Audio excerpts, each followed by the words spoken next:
वसुदेवसुतं देवं कंसचाणूरमर्दनं देवकी परमानंदं कृष्णं वंदे जगद्गुरुम। सम्माननीय गीता साधक बंधुओं, जय श्री कृष्णा, राधे राधे। कल हमने श्लोक 2 की संक्षिप्त विवेचना की थी। आज श्लोक 3 में द्रोणाचार्य के पास जाकर के दुर्योधन क्या वचन बोलते हैं इसके बारे में है। श्लोक 3 इस प्रकार है। पश्यतां पांडुपुत्राणामाचार्य महतीं चमूं व्यूढां द्रुपदपुत्रेण तव शिष्येण धीमिता। पश्यताम, तो यहाँ पर पश्यताम हुआ देखने के लिए। देखिए, पश्य देखिए, पांडुपुत्राणाम पांडु के पुत्रों को यानी पांडवों को। पांडुपुत्राणाम आचार्य, हे आचार्य देखिए पांडुपुत्रों को। महतीम चमूम, महतीम बड़ी भारी, चमूम सेना को, व्यूढ़ाम द्रुपद पुत्रेण, तो यहाँ पर व्यूढ़ाम व्यूह रचना से खड़ी की हुई, द्रुपद पुत्रेण, और ये जो व्यूह रचना से जो खड़ी की है सेना, किसने की है? द्रुपद पुत्रेण, द्रुपद के पुत्र ने। और द्रुपद पुत्र कौन है? तव शिष्येण धीमता, राजा दुर्योधन ने कहा तव शिष्येण, आपके शिष्य हैं। धीमता, धीमता का मतलब बुद्धिमान। ये द्रुपद पुत्र कैसे हैं? बुद्धिमान हैं, जो कि आपके शिष्य हैं। तो यहाँ पर पश्यतां पांडुपुत्राणामाचार्य महतीं चमूं व्यूढ़ां द्रुपदपुत्रेण तव शिष्येण धीमिता।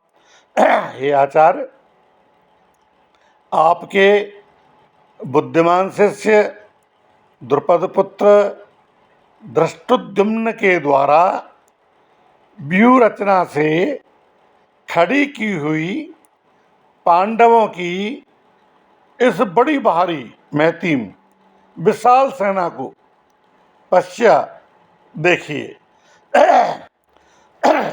इसके साथ में अब इसकी हम विवेचना करेंगे, व्याख्या। तो यहाँ पर आचार्य किसके लिए आया है? द्रोण के लिए।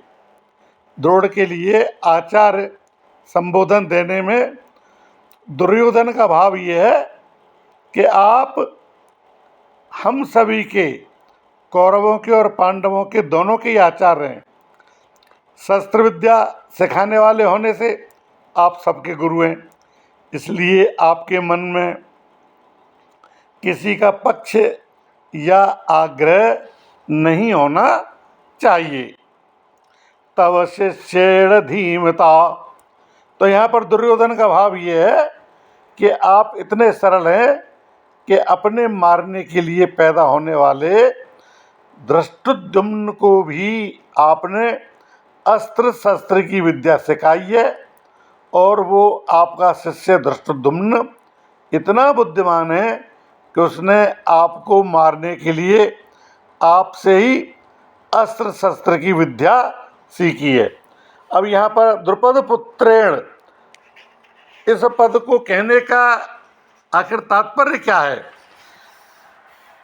तो द्रुपद पुत्रेण, द्रुपद के पुत्र कौन है? धृष्टद्युम्न। तो इसका कहने का तात्पर्य है कि उनके मारने के उद्देश्य को लेकर ही द्रुपद ने यज्ञ और उपयज्ञ नामक ब्राह्मणों से यज्ञ कराया। उन ब्राह्मणों के नाम कौन थे? यज्ञ और उपयज्ञ। इससे कौन पैदा हुए? धृष्टद्युम्न। और वही ये द्रुपद पुत्र धृष्टद्युम्न आपके सामने यानी प्रतिपक्ष में सेनापति के रूप में गुरु द्रोणाचार्य के सामने खड़ा हुआ है। यद्यपि दुर्योधन धृष्टद्युम्न के स्थान पर धृष्टद्युम्न भी कह सकते थे, तथापि द्रोणाचार्य के साथ द्रुपद जो बैर रखता था उस बैर भाव को याद दिलाने के लिए दुर्योधन ने यहाँ पर द्रुपद पुत्रेण शब्द का प्रयोग किया है। और फिर है अंतिम शब्द पांडुपुत्राणाम एताम व्यूढ़ाम महतीम चमूम पश्यम, यानी द्रुपद पुत्र के द्वारा पांडवों की इस व्यूहाकार खड़ी हुई बड़ी भारी सेना को देखिए। यानी तात्पर्य ये है कि जिन पांडवों पर आप स्नेह रखते हैं, ये दुर्योधन द्रोणाचार्य से कहते हैं, इन्हीं पांडवों ने आपके प्रतिपक्ष में खास तौर से आपको मारने वाले द्रुपद पुत्र को सेनापति बना करके व्यूह रचना करने का अधिकार दिया है। अगर पांडव आपसे स्नेह रखते तो कम से कम आपको मारने वाले को तो अपनी सेना का प्रमुख सेनापति नहीं बनाते, इतना अधिकार तो नहीं देते। परंतु ये सब कुछ जानते हुए भी उन्होंने उसी को सेनापति बनाया है। यद्यपि कौरवों की अपेक्षा पांडवों की सेना में संख्या कम थी, कौरवों की सेना में 11 अक्षौणी संख्या थी और पांडवों की सेना में 7 अक्षौणी थी। फिर भी दुर्योधन पांडवों की सेना को बड़ी भारी बता रहा है। पांडवों की सेना को बड़ी भारी कहने में यहाँ पर दो भाव मालूम पड़ते हैं।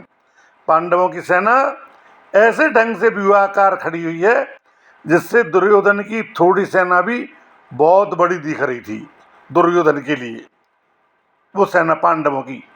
और पांडव सेना में सबके सब योद्धा एक से एक ऊंचे थे, बड़े स्तर के थे। इस एकता के कारण पांडवों की थोड़ी सी सेना भी बल में, उत्साह में बहुत बड़ी मालूम पड़ रही थी।